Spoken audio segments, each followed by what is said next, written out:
রবিউল আউয়াল মাসে আমাদের নবীজি জন্মগ্রহণ করেছেন, এই জন্য এই মাসের বিশেষ কোনো ফজিলত আছে কিনা বা এই মাসের বিশেষ কোনো করণীয় আমল আছে কি নেই।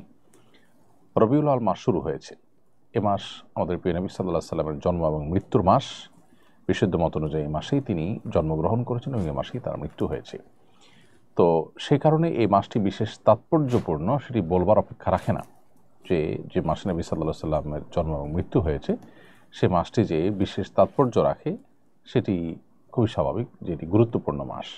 কিন্তু এর বিশেষ কোনো ফজিলত, পৃথক অন্য মাসের থেকে এর আলাদা কোনো মর্যাদা এবং এই মাস উপলক্ষে বিশেষ কোনো করণীয় আমলের কথা কোরআন অথবা সুন্নাহ আমাদেরকে কোনোভাবেই নির্দেশ করেনি। অতএব নবী সাল্লাল্লাহু আলাইহি সাল্লামের জন্ম মাস বা তার ওফাতের মাস হিসেবে এই মাসটি আমাদেরকে হয়তো নবী সাল্লাল্লাহু আলাইহি সাল্লামের কথা স্মরণ করিয়ে দেয়, তার দুনিয়াতে আগমনের কথা, তাঁর ওয়াফাতের কথা আমাদেরকে স্মরণ করিয়ে দেয়। কিন্তু তাই বলে এই মাস উপলক্ষে আমাদের কোনো করণীয় নির্ধারণ কোরআন হাদিস আমাদের জন্য করেনি।